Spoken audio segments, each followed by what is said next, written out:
We left McMurdo for the penguin colony at Cape Royds. Everyone spoke about penguins. However, the questions I had were not so easily answered. I was referred to a penguin expert out there who had studied them for almost 20 years. I was told that he was a taciturn man who in his solitude was not much into conversation with humans anymore. But Dr. Ainley gave his best effort.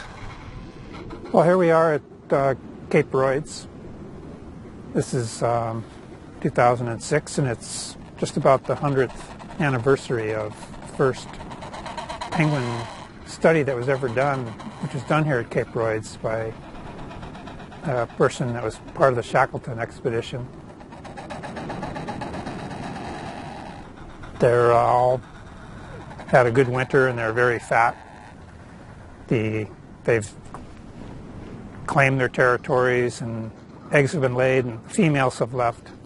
And now there's just males that are sitting on eggs, using their fat reserves and waiting for females to return to relieve them and then go to sea. I tried to keep the conversation going. Dr. Ainley, I read somewhere that there are gay penguins. What are your observations? I've never... Well, strange sexual behavior. Can you talk about... Yeah, I've seen triangular relationships where there's one female and two males, and the female lays the egg and or eggs, and the males and the female trade off over the season.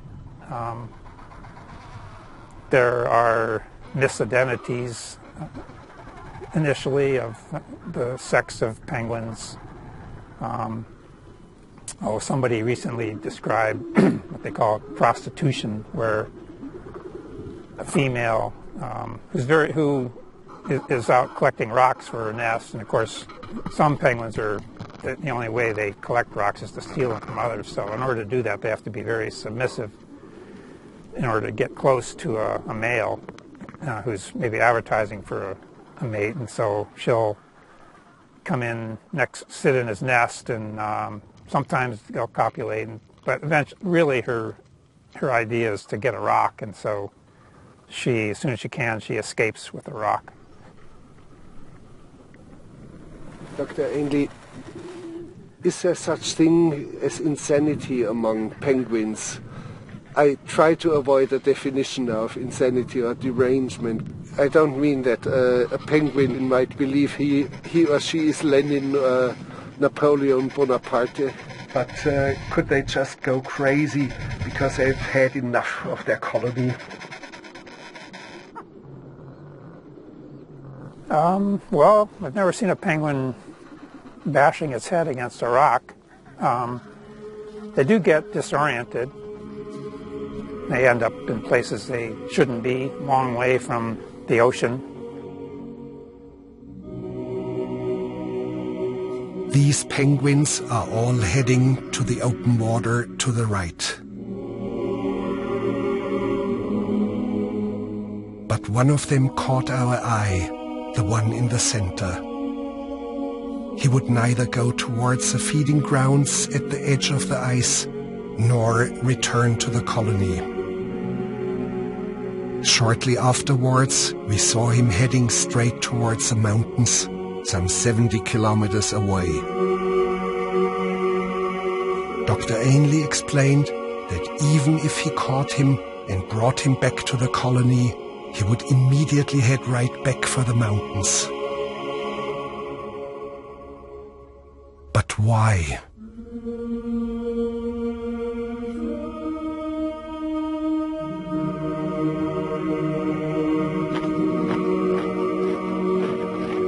One of these disoriented or deranged penguins showed up at the New Harbor diving camp, already some 80 kilometers away from where it should be.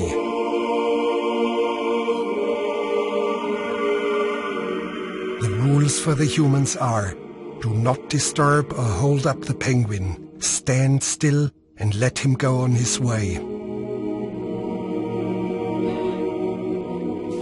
And here he's heading off into the interior of the vast continent. With 5,000 kilometers ahead of him, he's heading towards certain death.